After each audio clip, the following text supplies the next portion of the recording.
By the time Zuri Adebayo realized the man standing in her cafe wasn't there to buy coffee, it was already too late.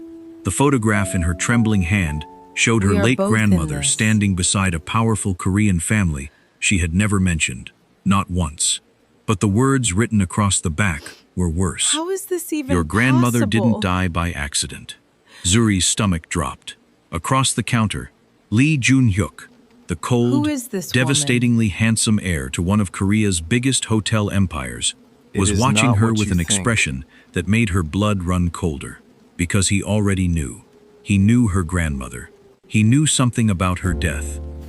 And just minutes earlier, this same man had offered Zuri 100 million won to pretend to be his girlfriend for 3 months. Why me? She had asked. Joon-hyuk hadn't answered. Zuri, not immediately. And now Zuri understood why. He hadn't come to Seoul looking for a girlfriend. How did this get in here? He had come looking for her. And whatever he knew about her grandmother was the reason. Welcome to my channel. Before we find out what happens next, if you're already hooked on Zuri and Joon-hyuk's story, take a second to like this video and subscribe to the channel. And turn on your notifications, because you definitely don't want to miss what happens when Zuri discovers why Joon-hyuk was really looking for her. But now I'm curious, where are you watching from? And what do you think Joon-hyuk knows about Zuri's grandmother? Do you think he genuinely wants Zuri to be his fake girlfriend, or is there something much bigger behind his offer? Tell me your theory in the comments, because this story is only just beginning. 3 hours earlier, the first thing Zuri Adebayo noticed that morning was the rain. It had started before sunrise, thin and persistent, turning the Seoul streets beyond the cafe windows into ribbons of silver beneath the headlights. By 7:30, the glass had fogged around the edges, and the little brass bell above the door had already announced 6 customers. The second thing she noticed was that the espresso machine was making a noise that sounded suspiciously like a dying animal. Zuri closed her eyes. "Please," she whispered. "Not today," the machine hissed. She opened her eyes. "I said please." From beneath the counter, 5-year-old Zara looked up from her coloring book. "Mommy? Yes, baby? Are you talking to the coffee machine again?" Zuri glanced down. "No. You said please. I was praying." Zara considered this. "Is the coffee machine God?" Zuri stared at her daughter for 3 seconds. Then she laughed. It escaped before she could stop it, warm and tired and completely at odds with the knot sitting beneath her ribs. "No, sweetheart. God has better customer service." Zara giggled and returned to coloring. Zuri smiled at her, but the expression faded when she looked toward the cafe's front window. The cafe had belonged to her grandmother. That fact was simultaneously comforting and terrifying. 3 months ago, Zuri had arrived in Seoul, expecting to stay only long enough to sort through the inheritance. Instead, she'd found herself staring at a little cafe tucked between a stationery shop and an old flower store, a place her grandmother had apparently loved enough to leave behind. So Zuri stayed. She repaired what she could, paid what she couldn't, and tried not to think too hard about the bank statements hidden beneath the counter. The cafe was losing money, badly, but it was hers, and Zara loved it. That mattered. "Mommy." Zuri turned. Zara was holding up her drawing. "What do you think?" It was supposed to be their cafe. The building had been rendered in purple crayon. The windows were crooked. There was an enormous yellow sun in the corner despite the rain outside, and standing in front of the cafe were 3 stick figures: Zuri, Zara, and a third person Zuri didn't recognize. "Who's that?" Zuri asked. Zara shrugged. "Your boyfriend." Zuri nearly dropped the coffee cup. "My what? Boyfriend? I don't have a boyfriend." "You should." "Excuse me?" Zara returned to her coloring. "You're always working." Zuri stared at her daughter. At 5 years old, Zara had somehow developed the confidence of a woman who owned 3 businesses and a divorce lawyer. "I'm perfectly happy without one." Zara looked up. "Then why are you making that face?" "What face?" "That face." Zuri opened her mouth, closed it. "Color your son." "Yes, Mommy." The bell above the door rang. Zuri turned automatically and forgot whatever sarcastic response she'd been preparing. The man entering the cafe didn't belong there. Not because he was Korean, not because he was wealthy, Because he looked like someone who had never once in his life been forced to apologize to a stranger for taking up too much space. Tall, broad-shouldered, dark hair swept neatly back, black wool coat. His face was controlled, almost severe, with sharp features and dark eyes that seemed to take in the entire room without appearing to look at anything. Two men in suits entered behind him. Zuri's stomach tightened. The stranger removed his gloves. "Zuri Adebayo?" Her eyebrows rose. That was never a good opening. Depends who's asking. One of the men stepped forward. The stranger stopped him with the smallest movement of his hand. Then his gaze returned to Zuri. "Lee Joon-hyuk." She waited. He waited. The rain ticked softly against the windows. Zuri eventually frowned. "Am I supposed to know you?" Something shifted in his expression. Not quite amusement. "Close. You've heard of the Lee Group." "I've heard of many groups. The Lee Group owns several hotels. Congratulations." His eyebrow moved.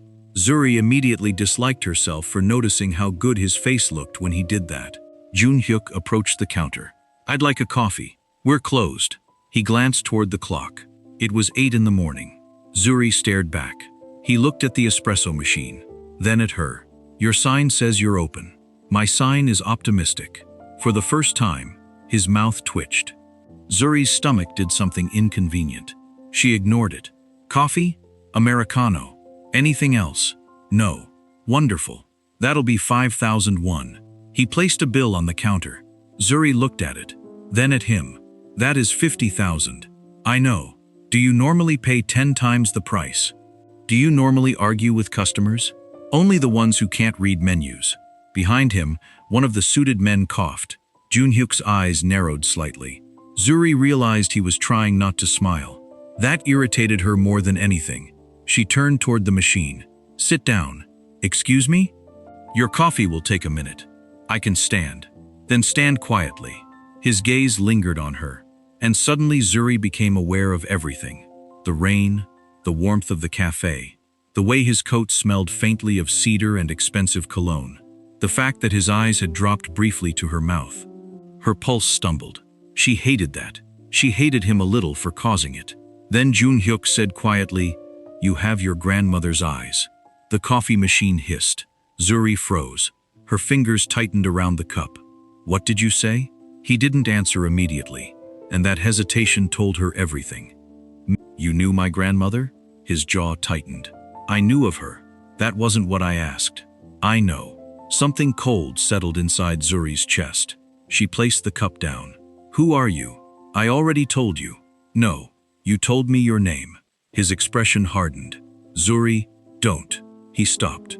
She surprised herself with how quickly the word came out. Joon-hyuk studied her. Zuri crossed her arms. "Why did you come here?" For several seconds, he said nothing. Then he reached inside his coat. Zuri stiffened. He placed a black envelope on the counter. Her name was written across it. Not typed, handwritten. Her breath caught. "What's that?" "An offer." "For what?" He looked directly at her. "I want you to pretend to be my girlfriend." Silence. Somewhere behind Zuri, Zara dropped a crayon. Zuri blinked. "I'm sorry?" 3 months. She stared at him, then at the envelope, then back at him. "You walked into my cafe, insulted my coffee machine with your face, mentioned my dead grandmother, and now you're asking me to fake date you?" "I didn't insult your coffee machine. You looked judgmental. I was observing it. You were judging it. It's broken." Zuri's mouth fell open. Behind her, Zara whispered loudly, "Mommy, he has a boyfriend face." Zuri closed her eyes. "Zara." "What?" "Please." Joon-hyuk glanced toward the little girl. Something softened in his expression. Only for a second. Then it disappeared. Zuri noticed anyway. She hated that too. "How much?" she asked. His eyes returned to hers. 100 million won. Her anger briefly lost its footing. 100. Paid in 3 installments. Zuri stared. She knew exactly what that money could do. The cafe's overdue rent. The repairs. Zara's school expenses. Her grandmother's debts. All of it. And that was precisely why she couldn't accept. She pushed the envelope back. "No." Joon-hyuk didn't move. "You haven't heard the conditions." "I don't need to." "You might." "No." "Zuri." "Mr. Lee." Something flashed in his eyes. Joon-hyuk, absolutely not. Why? Because I don't date men who arrive with legal documents. It isn't a legal document. She opened the envelope. It was in fact a contract. Zuri stared at it, then at him. You have got to be kidding me. I don't joke about business. That's sad. His lips pressed together. Zuri could see the fight happening inside him. The businessman demanding composure. The man underneath it apparently wondering whether she was always this difficult. She should have been intimidated. Instead, she was becoming fascinated. That was dangerous. She looked down at the contract. 3 months. Public appearances, family events, a carefully constructed relationship, and enough money to save the cafe. Her throat tightened. You've done this before? No. Then why me? His silence was longer this time. Zuri's eyes narrowed. That's not an answer. I need someone outside my family's circle. Why? Because my cousin is trying to take control of the company. And you think pretending to have a girlfriend will stop him? My grandfather's board believes I'm too distracted by my personal life to lead. Zuri stared. So your solution is to manufacture a personal life? Yes. That might be the stupidest rich person problem I've ever heard. I've heard worse. I doubt it. His eyes held hers. Then he said quietly, your grandmother knew my family. The humor vanished from the room. Zuri's fingers curled around the contract. What does that mean? I'll explain when you agree. No. Then you don't get the explanation. Her heart beat harder. He knew exactly what he was doing. And she hated that it was working. Zuri pushed the contract toward him. No. Joon-hyuk took it. He didn't argue. He simply nodded. Then I'll leave. Good. He turned. Zuri exhaled. Then the bell above the door rang again. Joon-hyuk stopped. A man stood outside. He didn't enter. He simply looked through the glass at Zuri. Then he lifted one hand. A black envelope rested between his fingers. Zuri's blood went cold. The stranger slid it beneath the cafe door, then walked away. Zuri didn't move. Joon-hyuk did. He crossed the cafe in 3 strides and picked it up. Give me that. His voice had changed. Zuri had heard the controlled businessman. Now she heard something else. Warning. She grabbed the envelope from his hand. It's mine. Zuri. She tore it open. A photograph slipped out. Her grandmother, standing beside a much younger Lee Joon-hyuk's father. On the back, written in red ink, were 6 words. Your grandmother didn't die by accident. Zuri stopped breathing. Joon-hyuk went completely still. She slowly lifted her eyes toward him. You knew. His face had lost every trace of amusement. Zuri, you knew. I suspected. Her voice cracked. Then why the hell did you come here asking me to be your fake girlfriend? Joon-hyuk looked at the photograph, then at her. For the first time since he'd entered the cafe, he looked genuinely afraid. Not for himself, for her. Because, he said quietly, I was trying to find you before they did. And suddenly, the ridiculous contract on the counter didn't feel ridiculous anymore. It felt like the only thing standing between Zuri and something much darker. She looked at the man she'd spent the last 20 minutes wanting to throw out of her cafe, then at her daughter, then back at him. Her voice dropped. What exactly did my grandmother have to do with your family? Joon-hyuk's jaw tightened. I'll tell you. When? He stepped closer. Close enough that Zuri could feel the warmth of him despite the cold rain beyond the windows. After you sign. Zuri stared at him, then at the contract, and finally at the photograph trembling between her fingers. She hated the answer that was already forming inside her, because it wasn't yes, not yet, but it wasn't no anymore. By Monday morning, Zuri had learned 3 things about Joon-hyuk. First, the man owned more black suits than she had pairs of shoes. Second, he considered smiling a private activity. And third, pretending to be his girlfriend was going to be considerably harder than she had anticipated. The first problem was the wardrobe. Zuri stood inside the dressing room of Joon-hyuk's penthouse, staring at herself in the mirror, while a stylist adjusted the sleeve of her emerald green dress. The dress was elegant, too elegant. It followed the shape of her body without being revealing, the fabric catching the warm light, pouring through the enormous windows overlooking Seoul. Gold earrings brushed her neck. Her hair had been styled into soft, defined curls that fell over one shoulder. She looked like someone who belonged beside a billionaire, which, unfortunately, was exactly the problem. Zuri narrowed her eyes at her reflection. "I look expensive." Behind her, Joon-hyuk's voice came calmly. "You do." She spun around. He stood near the doorway in a charcoal suit, one hand resting in his trouser pocket. His white shirt was open at the collar, and his black hair was swept neatly away from his face. Zuri's eyes lingered for half a second too long. She corrected herself. "You look like you're attending your own funeral." His eyebrows lifted. "You were staring. I was assessing the damage." "To what?" "Your personality." A faint twitch appeared at the corner of his mouth. Zuri pointed at him. Don't what?" "Whatever that almost smile thing was." "I wasn't smiling." "Exactly. It was disturbing." The stylist quietly disappeared. Joon-hyuk walked closer. Zuri immediately became aware of the difference in their heights. He stopped in front of her. "Tonight is important." "So you've said." "My family will be watching you." "Wonderful. They'll try to provoke you." "I've met rich people before." His gaze dropped briefly to her lips. "You've met my family?" "No, but I've met difficult people." His eyes returned to hers. "And I'm difficult?" Zuri gave him a slow look. "Joon-hyuk, you once sent someone to deliver a 3-page document explaining why you couldn't attend my daughter's school event. I had a board meeting. You were invited to a 5-year-old's kindergarten performance. I had a board meeting. You're proving my point." He stepped closer. Zuri's breath caught. His voice lowered. "Then perhaps you should remember tonight that we're supposed to be in love." She folded her arms. "I remember." "Good. Do you?" His eyes sharpened. Zuri smiled sweetly. "Because you look like you're about to fire me." "I don't fire people." "You have employees for that?" "I have assistants." "That's worse." His mouth moved again. That almost smile. Zuri felt something warm flutter beneath her ribs. She hated it. Absolutely hated it. The Lee family dinner was held beneath chandeliers bright enough to make the entire room glow gold. Zuri had expected intimidating. She hadn't expected this. The dining room was enormous, with polished wood, cream walls, expensive paintings, and a table long enough to seat 20 people. Joon-hyuk's relatives watched her the moment she entered. Zuri smiled. Inside, her heart was pounding. Joon-hyuk placed his hand lightly against the small of her back. Her entire body reacted. She nearly stumbled. His fingers tightened instinctively. "Careful," he murmured. Zuri turned her head. "Take your hand off me." His expression didn't change. "Everyone is watching. Let them watch you get slapped." "You wouldn't." "Try me."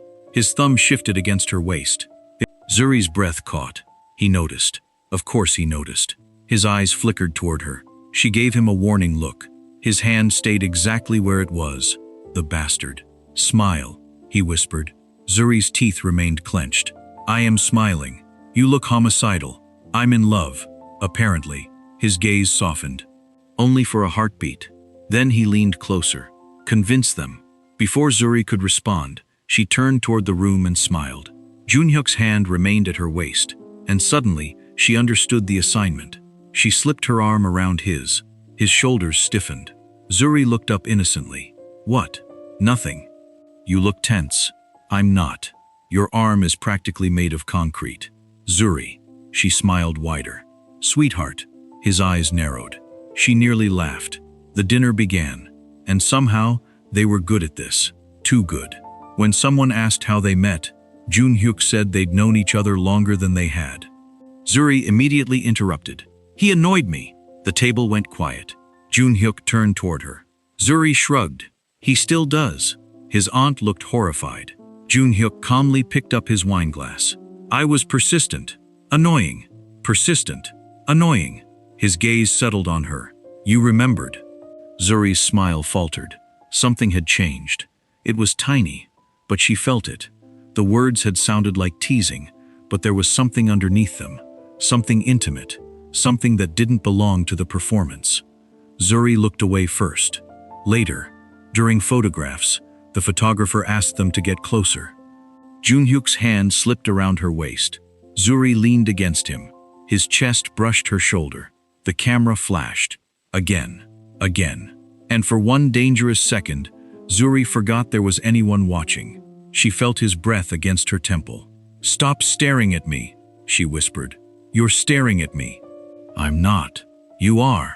Maybe I'm wondering why you look less terrifying when you're standing this close." He went still. Zuri realized what she'd said. "I meant, I know." "No, you don't." His gaze dropped to her mouth. "I'm beginning to." Her heartbeat became embarrassingly loud. The camera flashed again. By the end of the week, Seoul had apparently decided Zuri and Joon-hyuk were the city's newest obsession. Their photographs appeared online. A dinner, a hotel opening, a charity event, a photograph of Joon-hyuk opening a car door for her, and, most annoyingly, one picture where Zuri had kissed his cheek. She hadn't thought about it. She'd simply done it. The photographer had asked them to look affectionate, so she'd risen onto her toes, pressed a quick kiss against Joon-hyuk's cheek, and stepped away. Except Joon-hyuk hadn't moved. His entire body had gone still. His eyes had widened slightly. Zuri had stared at him. "Are you okay?" He blinked. "Yes. You look like you've seen a ghost." "I'm fine." "You're red." "I'm not." "You absolutely are." His jaw tightened. "Get in the car." Zuri grinned. "Oh my God. Zuri, you're embarrassed." "I am not embarrassed." "You are." He opened the car door. "Get in," she laughed as she climbed inside. He closed the door harder than necessary, and when he entered from the other side, Zuri caught the faintest trace of a smile. She nudged him. "Admit it." "No." "You liked it." "No." "You're thinking about it right now." His eyes moved toward her. "Don't." Her smile widened. "That's not a denial." His jaw tightened. "Zuri," she laughed. But when their eyes met, the laughter slowly disappeared. Because something in his expression had changed. He wasn't embarrassed anymore. He was looking at her like he'd forgotten the cameras existed. Zuri's smile faded. She looked away. "Drive." Then there was Zara. Zuri hadn't expected Joon-hyuk to understand children. He barely understood adults. But somehow, he understood Zara. The first time she asked him to read her bedtime story, Zuri had nearly laughed. Joon-hyuk stared at the book like it was a hostile corporate takeover. "You want me to read this?" Zara nodded. "Yes." Zuri leaned against the doorframe. "Good luck." Joon-hyuk looked at her. "Why?" "Because she doesn't accept mediocre performances." Zara nodded solemnly. "Mommy is right." Joon-hyuk looked offended. "I'm capable of reading." "Then prove it." He did. Badly. His voice was so serious that Zara started giggling. "Why are you laughing?" "Because you're reading like you're angry at the princess." Zuri covered her mouth. Joon-hyuk glared at her. "Don't encourage her." "I didn't say anything." "You're laughing." "I laugh when I'm happy." Something in his face softened. Zuri stopped. That tiny exchange shouldn't have mattered. But it did. Because Joon-hyuk looked at her as if he'd never considered the possibility that he could make her happy. And she suddenly wondered what his childhood had been like. What had happened to make a man this young look so tired? She pushed the thought away. Later, she discovered him carrying Zara upstairs. The little girl had fallen asleep against his shoulder. Joon-hyuk walked carefully, one arm beneath her knees, the other supporting her back. Zuri stood at the bottom of the stairs. Her chest tightened. He looked different like this. Softer. Unprotected. He noticed her. "Don't look at me like that." Zuri blinked. "Like what?" His gaze lingered on hers. "Like you're reconsidering the contract." She smiled. "I'm reconsidering your ability to survive bedtime." His lips curved. A genuine smile this time. Zuri's heart stumbled. She looked away. Too late. He'd seen it. That night, after Zara was asleep, Zuri found Joon-hyuk in the kitchen. The penthouse was quiet. Seoul glittered beyond the windows. Thousands of lights scattered beneath the dark sky. Joon-hyuk stood at the counter with his sleeves rolled up. Zuri stopped. "You cook?" "No." "Then why are you standing there?" "I'm thinking." Dangerous. He looked over. She was barefoot, wearing a loose t-shirt and shorts, her hair falling naturally around her face. His gaze lingered. Zuri noticed. "What?" "Nothing." "That's twice today." "What's twice?" "You staring." His expression became guarded. "I wasn't staring." "Right." She walked toward him. He didn't move. Neither did she. The playful energy between them slowly disappeared. Zuri stopped a few inches away. Joon-hyuk's eyes lowered. Her heart began racing. He swallowed. "Zuri," she whispered. "What?" He looked back into her eyes. I don't know how to say this." Her pulse thudded. "That's new." His breath left him slowly. "You were supposed to—" He stopped. Her eyebrows lifted. "I was supposed to what?" His jaw tightened. "Never mind." She smiled nervously. "That's not fair." "Neither are you." Her smile disappeared. "Excuse me?" He stepped closer. "Every time I think I've figured you out, you do something—" "Something what?" He didn't answer. His eyes were on her mouth again. Zuri's breath became shallow. "You're doing it again." "Doing what?" "Looking at me like—" She stopped. He waited. "Like what?" he asked softly. She shook her head. "Never mind." Something almost amused passed through his eyes. "That's not fair. You started it." He moved closer. Zuri's back touched the counter. Neither spoke. The city lights behind him blurred. Her heart was pounding. His hand lifted slowly, giving her plenty of time to stop him. She didn't. His fingers brushed a curl away from her cheek. Zuri inhaled sharply. His eyes searched hers. "Tell me to stop." She swallowed. "I should." "That wasn't what I said." Her fingers curled against the edge of the counter.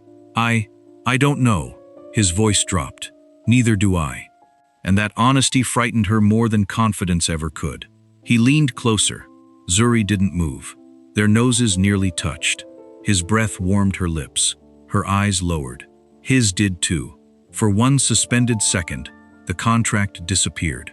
The money, the family, the cameras, everything. There was only him. And her. And the terrifying realization that she wanted him to kiss her. Then, "Mommy?" They sprang apart.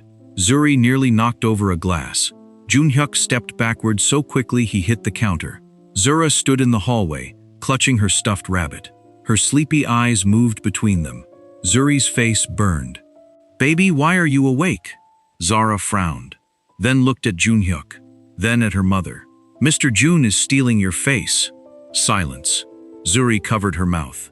Joon-hyuk stared at the ceiling. Zara frowned harder. "Are you?"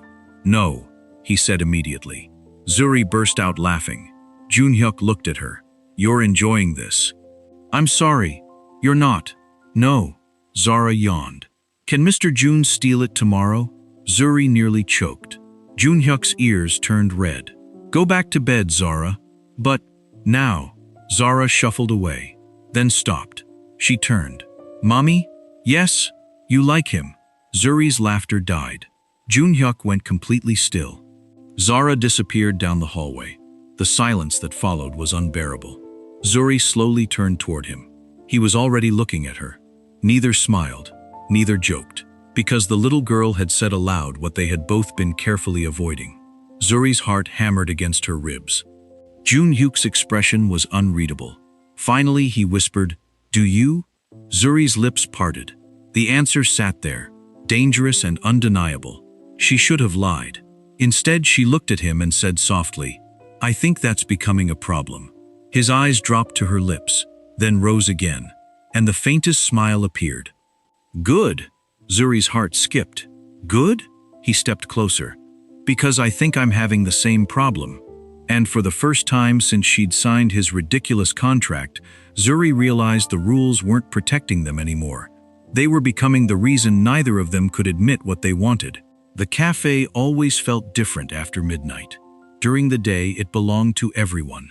The office workers who rushed through breakfast, students who occupied the corner tables for hours, elderly neighbors who came for tea and stayed for gossip.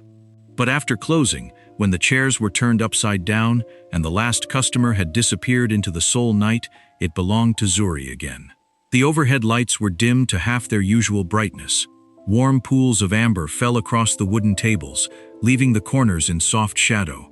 Outside, neon signs reflected against the rain-darkened pavement. Zuri stood behind the counter counting receipts. She counted them twice, then a third time. Her shoulders sagged. "That's not going to change the number." She jumped. "Jesus, Joon-hyuk!"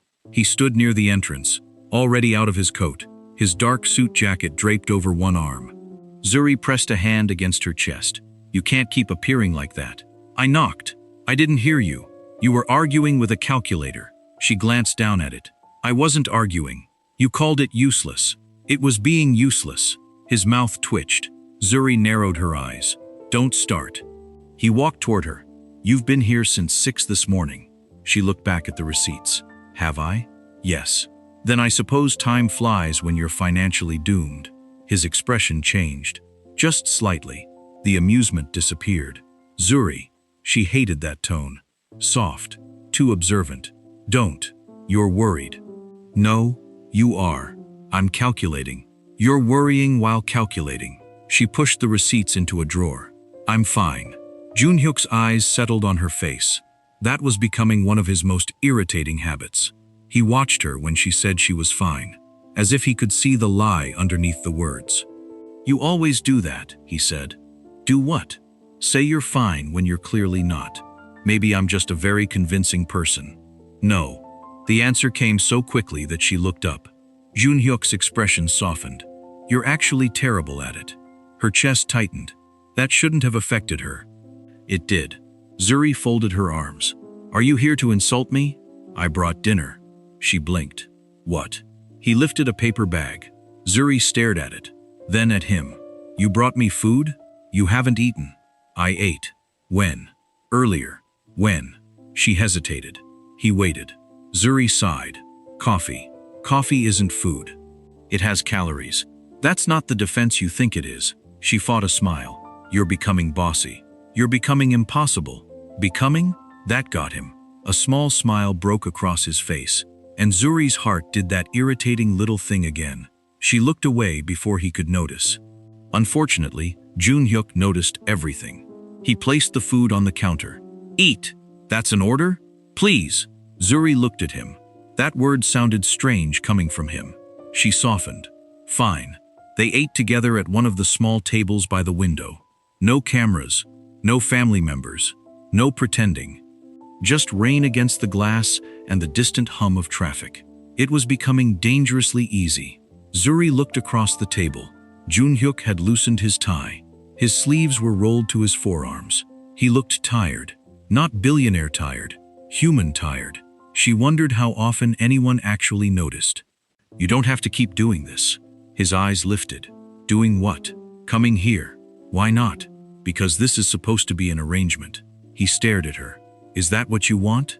Zuri opened her mouth. Nothing came. Joon-hyuk's expression shifted. He looked down at his food. I didn't think so. The quiet sentence landed harder than an argument. Zuri's fingers tightened around her fork. Joon-hyuk, I know what the contract says. That isn't what I meant. Then what did you mean? She looked at him. He wasn't angry. That somehow made it worse. Zuri swallowed. I don't know. His eyes softened. Neither do I. There it was again. That honesty. The kind that seemed to slip out of him when he stopped trying to be Lee Joon-hyuk, heir to the Lee Empire, and became simply a man sitting across from her. Zuri reached across the table. Her fingers touched his. He went still. She almost pulled away. Instead, she turned his hand palm up. His eyes dropped to their hands. You don't always have to know what to do, she whispered. His throat moved. That's unfortunate. Why? Because I seem to know exactly what I want to do. Her heartbeat stumbled. She looked up. His eyes were already on her. Neither spoke. Then Zara's voice came from the hallway. Mommy! Zuri immediately released his hand. Joon-hyuk leaned back. Zara appeared holding her stuffed rabbit. Mr. Joon! Yes? Are you staying? Joon-hyuk glanced at Zuri. She shrugged. He looked back at Zara. If your mother allows it. Zara looked at Zuri. Zuri sighed. You're both exhausting. Zara smiled. So yes. Zuri pointed toward the hallway. Bed. Zara groaned. Joon-hyuk stood. I'll take her. Zuri blinked. You? I've read the book. Once. Twice. Badly. His eyes narrowed. Zara grabbed his hand. Come on. He allowed himself to be dragged away. Zuri watched them disappear. And something inside her shifted. Not attraction. Not exactly. Something quieter. Something more dangerous.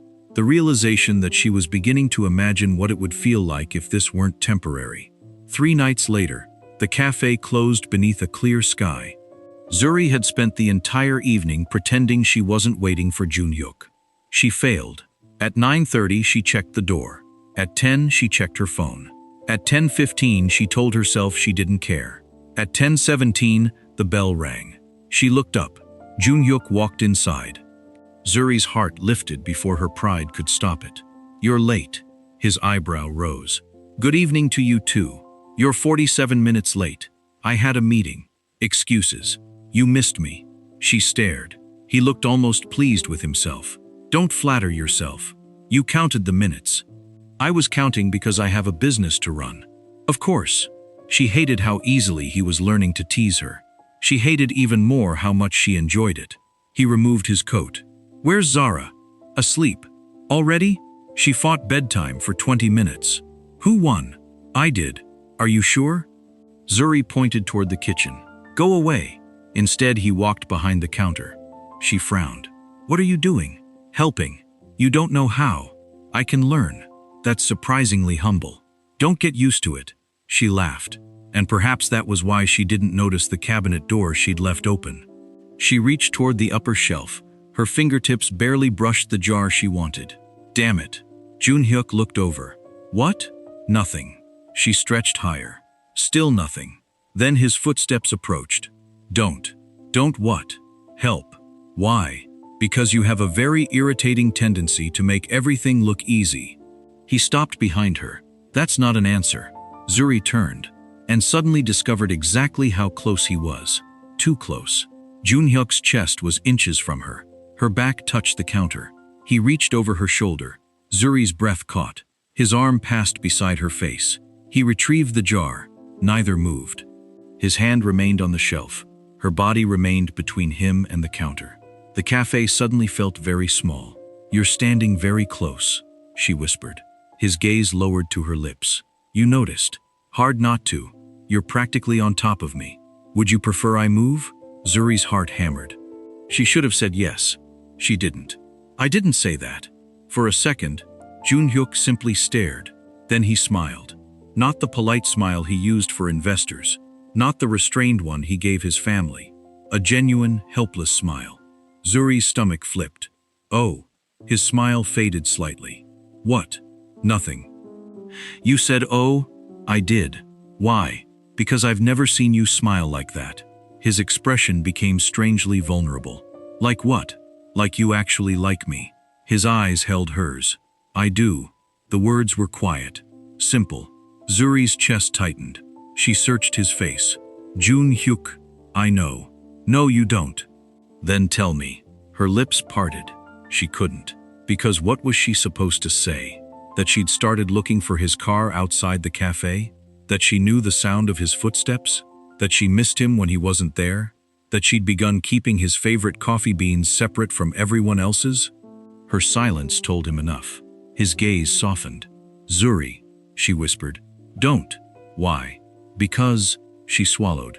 "Because I'm trying very hard not to make this complicated." His hand slowly lowered. "It already is." The words barely existed between them. Then Zuri whispered, "You're supposed to be fake." "I know." "You're supposed to annoy me." "I do annoy you." She almost smiled. "You're supposed to be emotionally unavailable." "I am." "That's not helping." "I know." He leaned closer. Her breath trembled. "Joon-hyuk." His eyes searched hers. "Tell me to move." She didn't. His hand rose slowly, brushing a curl away from her cheek. Zuri's eyes fluttered shut for half a second. When they opened, he was closer. His forehead nearly touched hers. "I'm trying to behave," he murmured. "You're doing a terrible job." "So are you." "I didn't do anything." "You stayed." Her heart stopped. He was right. She could have moved. She hadn't. Zuri whispered, "Maybe I don't want you to." Something broke across his expression.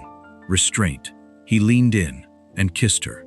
For once, there were no cameras, no family dinner, no contract, no audience, just the warmth of his mouth against hers, and the sudden, dizzying realization that this wasn't acting anymore. Zuri's fingers curled into the front of his shirt. Joon-hyuk's hand settled gently at her waist. The kiss deepened for one breath, then another. Still tender, still careful, but carrying all the things they'd been refusing to say. When they finally separated, neither moved far. Zuri's breathing was uneven. Joon-hyuk looked equally shaken. She stared at him. He stared back. Then, unbelievably, he said, "We should probably discuss this." Zuri's jaw dropped. "You just kissed me, and your response is a board meeting?" His mouth twitched.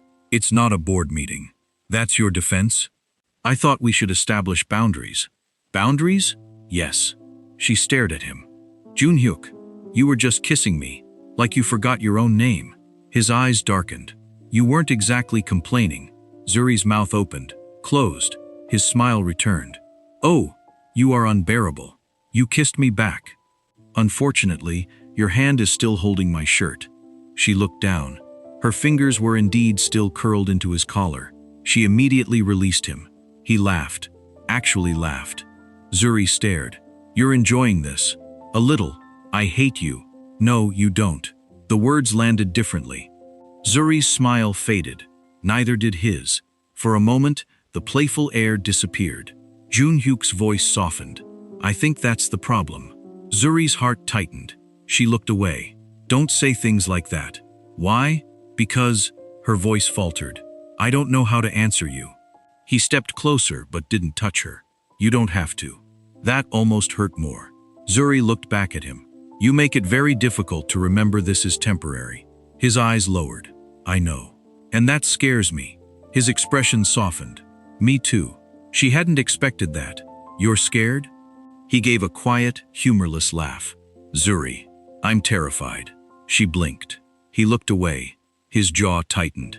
"Because when you're not here, I notice." Her heart squeezed. "When Zara isn't here, I notice." He swallowed. "When you laugh at something stupid I say, I remember it hours later." Zuri couldn't breathe properly. "Joon-hyuk, I shouldn't say this." "Then don't." He looked at her. "But I can't stop thinking about you." Silence. Zuri's eyes burned unexpectedly. She hated that. She reached for his hand. His fingers closed around hers, and for several seconds, they simply stood there. Together, until Joon-hyuk's phone vibrated. He glanced down. His expression changed. Zuri noticed immediately. "What?" "Nothing." She frowned. "Don't do that." He hesitated, then handed her the phone. A message filled the screen. "I found the original photograph. Your father's records were wrong." Her name wasn't simply Adebayo. Zuri's stomach dropped. Below it was an attachment. She opened it. An old photograph appeared. Her grandmother stood beside a younger Lee family patriarch. But this time, there was something else. A handwritten note beneath the photograph. Zuri read it once. Then again. Her face drained. "What?" Joon-hyuk stepped closer. Zuri looked at him. "You knew her name." His brow furrowed. "What? You knew my grandmother before you met me." "Zuri." "No." Her hand trembled. She pulled the photograph closer. "You knew her name." Joon-hyuk's face tightened. "Not everything." "That isn't what I asked." "Zuri, listen to me. Did you know who I was when you walked into my café?" Silence. That was enough. Her chest tightened. The kiss from minutes ago suddenly felt dangerously distant. Joon-hyuk reached for her. She stepped back. His hand stopped in midair. "Please." Zuri's eyes glistened. "Don't." His voice cracked slightly. "I was going to tell you. When? I was trying to make sure. You were supposed to tell me everything. I know. You promised there'd be no lies outside the agreement. I didn't lie." Her laugh was small and wounded. "You just kept the truth conveniently, somewhere I couldn't reach it." His jaw clenched. "I was trying to protect you. I didn't ask you to." "No." He looked at her, and the rawness in his eyes made her hesitate. "You didn't." His voice dropped. "I wanted to." Zuri stared. That was the problem. She could believe him. That was what made it hurt. She looked down at the photograph, then back at him. "Why did you know my grandmother?" Joon-hyuk's face went pale. For several seconds, he said nothing. Finally, "Because your grandmother wasn't just an employee of my family." Zuri's heart stopped. Joon-hyuk took a breath. "She was the person who saved my life." And suddenly, the woman Zuri had spent years grieving wasn't just connected to the Lee family. She was connected to Joon-hyuk, deeply, personally, and possibly to the secret that had started all of this. Zuri stared at him. "Then why?" she whispered. "Did you never tell me?" Joon-hyuk's eyes met hers. His answer came so quietly that it almost disappeared beneath the rain beginning again outside. Because I was afraid you'd stop loving me before you realized you did. Zuri went completely still, and for the first time, neither of them had a joke to hide behind. Thank you for watching. Stay tuned for part 2.